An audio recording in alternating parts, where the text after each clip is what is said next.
Hello दोस्तों, आप सभी लोगों का अपने इस यूट्यूब चैनल एग्ज़ाम शील्ड में एक बार फिर स्वागत है।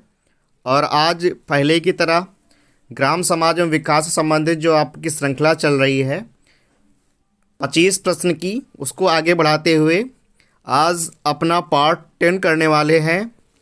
तो टाइम को वेस्ट ना करते हुए प्रारंभ करते हैं। और इसके पहले देखिए, आप लोग इस चैनल को सब्सक्राइब कर लीजिए और ज़्यादा से ज़्यादा शेयर करते जाइए, जिससे हमारा भी उत्साह वर्धन हो सके और ज़्यादा से ज़्यादा वीडियो आप लोगों के लिए लेकर लाया जाए एग्ज़ाम के दृष्टिकोण से। देखिए, पहला प्रश्न है, विकास खंड का मुख्य कार्यपालन अधिकारी कौन होता है? ग्राम विकास अधिकारी, खंड विकास अधिकारी, राजस्व निरीक्षक, उप जिलाधिकारी। देखिए, जो विकास खंड का मुख्य कार्यपालन होता है ये आपका खंड विकास अधिकारी होता है। इसको ध्यान रखना, खंड विकास अधिकारी यानी ब्लॉक डेवलपमेंट ऑफिसर, इसको ध्यान रखना है, BDO ना कि वीडियो, क्योंकि ग्राम विकास अधिकारी का मतलब होता है विलेज डेवलपमेंट ऑफिसर। ओके, अगला क्वेश्चन, भारत के संविधान में जिला शब्द किस अनुच्छेद में तथा किस संदर्भ में प्रयुक्त हुआ है? पहला ऑप्शन है अनुच्छेद 233 जिला न्यायाधीश के संदर्भ में। सेकंड है अनुच्छेद 356 राष्ट्रपति के संदर्भ में। थर्ड, अनुच्छेद 311 लोक सेवाओं के संदर्भ में। फोर्थ, अनुच्छेद 265 राजस्व एकत्रण के संदर्भ में। तो आपका सही ऑप्शन हो जाएगा पहला, अनुच्छेद 233। इसको ध्यान रखना, आर्टिकल 233 में जिले शब्द का उपयोग किया गया है। थर्ड क्वेश्चन, निम्न में से किसको लोकतंत्र की पाठशाला कहा जाता है? केंद्र सरकार को, राज्य सरकार को, स्थानीय स्वायत्त शासन संस्थाओं को, उपयुक्त में से कोई नहीं। तो आपका सही ऑप्शन हो जाएगा स्थानीय स्वायत्त शासन। देखिए, जो स्थानीय स्वायत्त व्यवस्था है ये किस गवर्नर जनरल ने लागू की थी, इसको आप लोग कमेंट बॉक्स में बताएंगे, क्योंकि ये प्रश्न जो है स्थानीय स्वायत्त शासन व्यवस्था ये करा भी दिया जा चुका है। तो आप लोग कमेंट बॉक्स में बताएंगे स्थानीय स्वायत्त शासन किस गवर्नर जनरल के काल में लागू की गई। ग्रामीण अर्थव्यवस्था में तीव्रता से हो रहे परिवर्तनों का सबसे प्रमुख कारण है ग्रामीण जनता में जागरूकता आना, सरकार द्वारा नियोजित योजनाएं, ग्रामीण जनता में बचत की प्रवृत्ति में बढ़ोतरी, इनमें से कोई नहीं। जल्दी से बताएं। देखिए, ग्रामीण अर्थव्यवस्था का सबसे प्रमुख कारण जो है वो है सरकार द्वारा नियोजित योजनाएं। जो भी योजनाएं लागू की जाती हैं सरकार द्वारा, वहीं से ग्रामीण अर्थव्यवस्था का स्वरूप बदल रहा है धीरे धीरे। फिलहाल अभी भी नहीं बदला है, क्योंकि लगभग अभी भी ज़्यादातर जो भारतीय अर्थव्यवस्था का आधार है वो कृषि है, और कृषि में जो भी हिस्सा आता है वो ग्रामीण क्षेत्रों से आता है। क्वेश्चन नंबर 5, पंचायती राज व्यवस्था सर्वप्रथम किस राज्य में लागू की गई? उत्तर प्रदेश, राजस्थान, आंध्र प्रदेश, बिहार। तो आपका सही ऑप्शन हो जाएगा राजस्थान। इस सेशन को लास्ट तक देखिएगा, बहुत अच्छे अच्छे प्रश्न आने वाले हैं। देखिए, पंचायती राज व्यवस्था के बारे में हम लोग बात करते हैं। देखिए, जो पंचायती राज व्यवस्था है आपके सर्वप्रथम 2 अक्टूबर 1959 को लागू हुई थी। 2 अक्टूबर 1959 में राजस्थान के नागौर डिस्ट्रिक्ट से, ध्यान रखना, राजस्थान के नागौर डिस्ट्रिक्ट से लॉन्च की गई थी पंचायती राज व्यवस्था। और इसका प्रमुख उद्देश्य है जो विकास होता है आपका, जितने भी विकास कार्य होते हैं उसमें जन भागीदारी को सुनिश्चित करना। यानी लोग अगर ज़्यादा से ज़्यादा विकास कार्यों में आएंगे तो इससे दोगुना लाभ होगा। पहला लाभ सरकार को यानी गवर्नमेंट को होने वाला है, और दूसरा लाभ वहाँ के निवासियों को होने वाला है। इसलिए इसका जो मुख्य उद्देश्य पंचायती राज व्यवस्था का है विकास की प्रक्रिया में जन भागीदारी, जो भी प्रक्रिया है। और जब ये लागू की गई थी 2 अक्टूबर 1959 को राजस्थान के नागौर जिले में लागू की गई थी। उस समय प्रधानमंत्री जी थे आपके जवाहरलाल नेहरू जी। और उसके बाद 11 अक्टूबर 1959 को आपके आंध्र प्रदेश में लागू हुई। आंध्र प्रदेश में 11 अक्टूबर 1959 को लागू की गई पंचायती राज व्यवस्था। देखिए, जो पंचायती राज का उल्लेख है ये आपके 73वें संविधान संशोधन 1993 के द्वारा इसे संवैधानिक दर्जा दिया गया था, जो आपका पंचायती राज व्यवस्था है। और ये संविधान के, इसको थोड़ा देख लेना एक बार, ये संविधान के भाग 9 में है, भाग 9 में जोड़ा गया है। और अनुसूची अगर बात करें, अनुसूची आपकी हो जाएगी 11वीं अनुसूची में पंचायती राज व्यवस्थाओं को जोड़ा गया, अनुसूची 11, यानी अनुसूची 11 में। और जो पंचायती राज व्यवस्था, अगर पंचायत की बात करें हम लोग, तो ये अनुच्छेद, जो पंचायतों की बात चल रही है अभी यहाँ पर, अनुच्छेद 243 से 243 का से अड़ा तक, ध्यान रखना, जो पंचायती राज है, अनुच्छेद 243 का से अड़ा तक बताया गया है पंचायती राज के बारे में संविधान में। इसी में बात करते हैं, जो पंचायती राज है, बताया गया था पंचायती राज 3 स्तर का होगा, ध्यान रखना, पंचायती राज 3 स्तर का होगा। पहला आपका स्तर होगा जिला परिषद, जो जिला परिषद होगा या जिला स्तर पर होगा, जिला परिषद। और आपका जो सेकंड होने वाला है, वो सेकंड होगा पंचायत समिति, इसको नोट कर लेना, पंचायत समिति, ये होगी आपकी प्रखंड स्तर पर। और जो तीसरा लेवल इसका है, वो है ग्राम पंचायत। त्रिस्तरीय पंचायती व्यवस्था लागू है अपने भारत देश में, ग्राम पंचायत। और ग्राम पंचायत कहाँ कौन किस स्तर पे हो जाएगी? ग्राम पंचायत हो जाएगी आपके, ये हो जाएगी ग्राम स्तर पर, ग्राम पंचायत, ध्यान रखना। और बताया गया है कि अगर पंचायत, जैसे कि आपकी ग्राम पंचायत है, ग्राम पंचायत अगर भंग हो रही है, ये जो ग्राम प्रधान है वो मृत्यु हो जाए या किसी कारणवश वो प्रधान पद से इस्तीफा दे दे, तो 6 माह के अंदर आपका निर्वाचन हो जाना चाहिए वहाँ पर, 6 माह के अंदर। और ये भी प्रावधान किया गया है पंचायती राज व्यवस्था में कि ग्राम पंचायत स्तर पर या कि जितने भी स्तर आपके हैं, त्रिस्तरीय स्तर हैं, प्रत्येक स्तर में 1/3 यानी 1/3 महिला सदस्य की व्यवस्था की गई है। इनके लिए आरक्षण है, यानी 1/3 महिला सदस्य होंगे। कहने का मतलब है 33%, यानी 33% क्या होना चाहिए?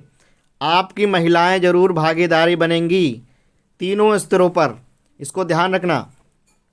और जो पंचायत, अगर बात करें हम लोग ग्राम पंचायत की, तो आपका राज्य के जो नीति निर्देश सिद्धांत दिए गए हैं भाग 4 में, संविधान की बात कर रहे हैं हम, कि जो राज्य के नीति निर्देश सिद्धांत दिए गए हैं डीपीएसपी, उसमें आपके आर्टिकल 40 में बताया गया है, आर्टिकल 40 में बताया गया है कि ग्राम पंचायतों का गठन, इसको नोट कर लेना, ग्राम पंचायतों का गठन अनुच्छेद 40 में बताया गया है, ग्राम पंचायत का गठन।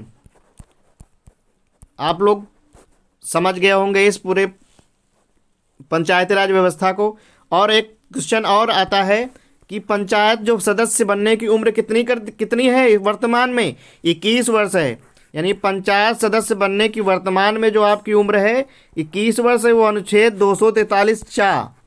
243 चा कहता है कि आप ग्राम पंचायत में सदस्य तभी बन सकते हैं जब आपकी उम्र 21 वर्ष हो, 21 वर्ष है। देखिए अगला इसमें देखते हैं, एक आया था 74वां संविधान संशोधन, 74वां कॉन्स्टिट्यूशंस अमेंडमेंट, यानी संविधान संशोधन आया था। और 74वें संविधान संशोधन में बताया गया था कि 74वां संविधान संशोधन, इसमें बताया गया था नगर पालिकाओं, यानी नगर पालिकाओं से संबंधित है, ये संबंधित है नगर पालिकाओं से संबंधित है। और इसका उल्लेख जो है संविधान में भाग 9 में किया गया है, भाग 9 का में किया गया, ध्यान रखना, क्योंकि 9 में तो आपका है त्रिस्तरीय जो पंचायती राज व्यवस्था है, और 9 का में है नगर पालिकाओं का उल्लेख मिलता है। और अनुच्छेद अगर बात करें हम लोग इसके अनुच्छेद बात करें तो अनुच्छेद, क्योंकि 243 अड़ा तक तो वहाँ था, तो यहाँ हो जाएगा 243 ता से लेकर या तक नगर पालिकाओं का उल्लेख किया गया है। और ये जो नगर पालिकाएं हैं 12वीं अनुसूची में शामिल किया गया है, 12वीं अनुसूची में, ध्यान रखना। और पंचायती राज व्यवस्था 11वीं अनुसूची में। और यहाँ भी वही प्रावधान है, 1/3 महिला सदस्यों की के लिए सीटें आरक्षित की गई हैं, यानी 1/3 महिला सदस्य होना अनिवार्य है। अगर बात करें पहला नगर निगम अंग्रेजों के समय में 1688 में, ये प्रश्न आता है कि पहला नगर निगम 1688 में, पहला नगर निगम जो है आपका, पहला नगर निगम 1688 में अंग्रेजों के समय मद्रास में। ध्यान रखना इस प्रश्न को। अगला क्वेश्चन देखते हैं, उत्तर प्रदेश में सर्वाधिक क्षेत्र में पाई जाने वाली मृदा कौन सी है? काली मृदा, लाल मृदा, बांगर मृदा, जलोढ़ या दोमट मृदा? तो आपका सही आंसर हो जाएगा जलोढ़ या दोमट मृदा। इस सेशन को लाइक एंड शेयर जरूर कर दीजिएगा। अगला क्वेश्चन, उत्तर प्रदेश में मृदा अपरदन से सर्वाधिक प्रभावित जिला है? इटावा, आगरा, मथुरा, ये सभी। देखिए जो तीनों जिले हैं, ये तीनों जिले मृदा अपरदन से प्रभावित हैं। ये प्रश्न आ चुका है कई बार एग्जाम हॉल में। अगला क्वेश्चन, प्रधानमंत्री कौशल विकास योजना कब प्रारंभ की गई? बहुत अच्छा क्वेश्चन है। 21 मार्च 2015, 22 जनवरी 2015, 9 मई 2015, 1 मई 2016। तो आपका सही आंसर हो जाएगा 21 मार्च 2015। और देखिए जो 22 जनवरी 2015 है, आप लोग कमेंट बताएंगे इस 22 जनवरी 2015 को केंद्र सरकार की किस योजना का शुभारंभ किया गया था। और जो 9 मई, इसके बारे में बता देते हैं, प्रधानमंत्री सुरक्षा बीमा योजना, प्रधानमंत्री सुरक्षा बीमा योजना 9 मई 2015, इसको नोट कर लेना, प्रधानमंत्री सुरक्षा बीमा योजना। और जो 1 मई 2016 है, तो ये हो जाएगी प्रधानमंत्री उज्ज्वला योजना। ध्यान रखना, प्रधानमंत्री उज्ज्वला योजना 1 मई 2016 बलिया जिले से प्रारंभ की गई थी, उत्तर प्रदेश के बलिया जिले से। अगला क्वेश्चन, केंद्र सरकार द्वारा प्रारंभ की गई राइज योजना निम्न में से किससे संबंधित है? अर्थव्यवस्था में सुधार, शिक्षा में सुधार, आधारभूत सुधार, स्वास्थ्य में सुधार, उर्वरक उत्पादन में सुधार। तो देखिए ये जो राइज योजना है, शिक्षा में आधारभूत सुधार, राइज का आप लोग फुल फॉर्म कमेंट बॉक्स में लिखेंगे, राइज का फुल फॉर्म। ये शिक्षा में आधारभूत सुधार के दृष्टिकोण से लाई गई थी। उत्तर प्रदेश में कितने विशेष क्षेत्र विकास प्राधिकरण गठित हैं? 11, 7, 5 या 4? तो सही ऑप्शन हो जाएगा 5। अगला क्वेश्चन, ट्रेलर सिंचाई परियोजना का संबंध किस राज्य से है? कर्नाटक, जम्मू कश्मीर, हिमाचल प्रदेश, राजस्थान? देखिए जो ट्रेलर सिंचाई परियोजना है, ये जम्मू कश्मीर की परियोजना है।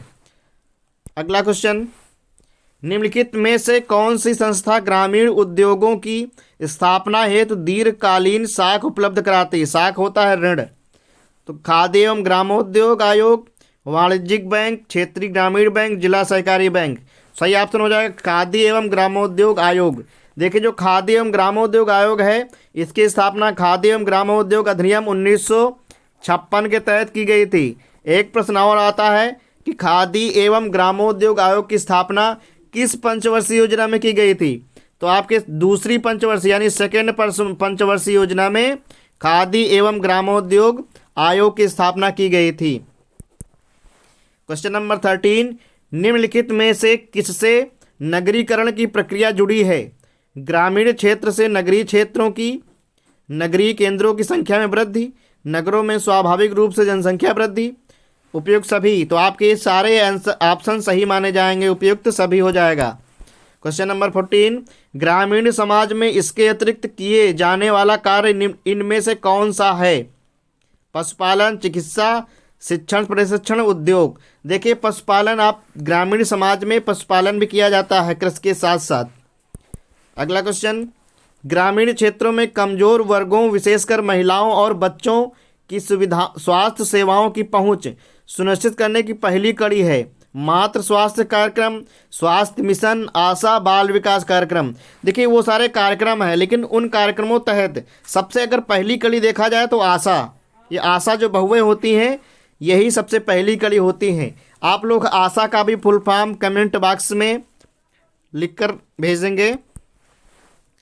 1 विस्थ का 1 बीघा से क्या अनुपात है? आधा, 1/4, 1/10, 1/20? तो इसका सही आंसर हो जाएगा 1/20। अगला क्वेश्चन, NRIGP यानी NREGP का पूर्ण रूप क्या है? राष्ट्रीय ग्रामीण उद्यमिता गारंटी कार्यक्रम, राष्ट्रीय ग्रामीण शिक्षा गारंटी कार्यक्रम, राष्ट्रीय ग्रामीण रोजगार गारंटी कार्यक्रम, राष्ट्रीय क्षेत्रीय रोजगार गारंटी कार्यक्रम। तो आपका सही आंसर हो जाएगा राष्ट्रीय ग्रामीण रोजगार गारंटी कार्यक्रम। क्वेश्चन नंबर 18, उत्तर प्रदेश में चीनी मिट्टी उद्योग के लिए कौन सा जनपद प्रसिद्ध है? मेरठ, बुलंदशहर, अलीगढ़, आगरा। तो आपका सही आंसर हो जाएगा बुलंदशहर।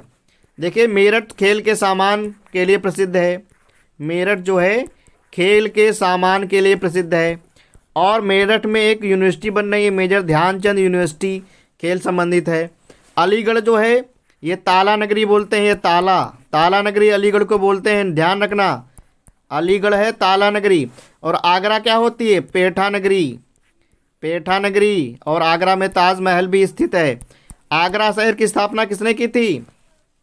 कमेंट बॉक्स में नोट करके बताना, आगरा शहर की स्थापना किसने की थी। अगला क्वेश्चन, रेशम अनुसंधान एवं विकास केंद्र कहाँ है? बहराइच, गोंडा, विकास, वाराणसी, गोरखपुर। देखिए, जो रेशम अनुसंधान एवं विकास केंद्र है ये गोंडा जिले में अवस्थित है, इसको ध्यान रखना। बाकी रेशम उद्योग तो फेमस कहाँ का है? वाराणसी में। यहाँ रेशम साड़ियाँ बनती, इसलिए 1 डिस्ट्रिक्ट 1 प्रोडक्ट के तहत रेशम उत्पाद यहाँ पर सबसे ज़्यादा बनते हैं। कहाँ पर? वाराणसी में। क्वेश्चन नंबर 20, सर्वाधिक अनुसूचित जनजातियों के प्रतिशत वाला जिला कौन सा है? मिर्जापुर, सोनभद्र, लखीमपुर खीरी, बिजनौर। तो आपका सही आंसर माना जाएगा सोनभद्र। देखिए, मैंने बता भी दिया जा चुका है, जो सोनभद्र है ये सर्वाधिक अनुसूचित जनजातियां यहीं पाई जाती हैं। अगला क्वेश्चन, रानी लक्ष्मीबाई बांध अवस्थित है बेतवा नदी पर, केन नदी पर, रिहंद नदी पर, टोंस नदी पर। सही आंसर हो जाएगा बेतवा नदी पर। माता टीला बांध परियोजना भी इसी नदी पर स्थित, ध्यान रखना। माता टीला बांध परियोजना भी बेतवा नदी पर स्थित है। माता टीला बांध परियोजना बेतवा नदी पर स्थित है, इसको ध्यान रखना। अगला क्वेश्चन, उत्तर प्रदेश में सर्वप्रथम 1957 ईस्वी में किस वन्य जीव विहार की स्थापना की गई? चंद्रप्रभा वन्य जीव विहार चंदौली, हस्तिनापुर वन्य जीव विहार मेरठ, रानीपुर वन्य जीव विहार बांदा, किशनपुर वन्य जीव विहार लखीमपुर। तो आपका सही ऑप्शन हो जाएगा चंद्रप्रभा वन्य जीव विहार चंदौली। देखिए, यहाँ पर सबसे अच्छा ये बताया गया है हस्तिनापुर कहाँ पर है? मेरठ में है, रानीपुर बांदा में है, और किशनपुर वन्य जीव विहार लखीमपुर खीरी में है। अगला क्वेश्चन, हिंदू मुस्लिम एकता का प्रतीक सुलह-कुल उत्सव में उत्तर प्रदेश में आयोजित किया जाता है? मेरठ में, अलीगढ़ में, लखनऊ में, आगरा में। देखिए, जो सुलह-कुल उत्सव है ये आगरा में आयोजित किया जाता है, इसको ध्यान रखना, आगरा में। अगला क्वेश्चन, निम्न में से उत्तर प्रदेश के किस स्थान पर हर्षवर्धन ने बौद्ध महासम्मेलन का आयोजन किया था? काशी, प्रयाग, अयोध्या, सारनाथ। ये प्रश्न कई बार एग्जाम में पूछा जा चुका है, तो इसका सही आंसर हो जाएगा प्रयाग में हर्षवर्धन ने बौद्ध महासम्मेलन का आयोजन किया था। अगला क्वेश्चन, लास्ट क्वेश्चन है, उत्तर प्रदेश में पर्यटन को उद्योग का दर्जा किस वर्ष दिया गया? 1991, 1992, 1993 या 1994। तो इसका सही ऑप्शन हो जाएगा 1994। इस प्रकार आपके ये 25 प्रश्न आज कंप्लीट हुए हैं, और इसी तरह प्रश्न आते रहेंगे, आपके लिए वीडियो आते रहेंगे। लेकिन आप लोग एक चीज़ ज़रूर करना, इस वीडियो को ज़्यादा से ज़्यादा शेयर कर दीजिए, जिससे आपके जो मित्र हैं उनका भी ज़्यादा से ज़्यादा लाभ हो सके। धन्यवाद। जय हिंद, जय भारत।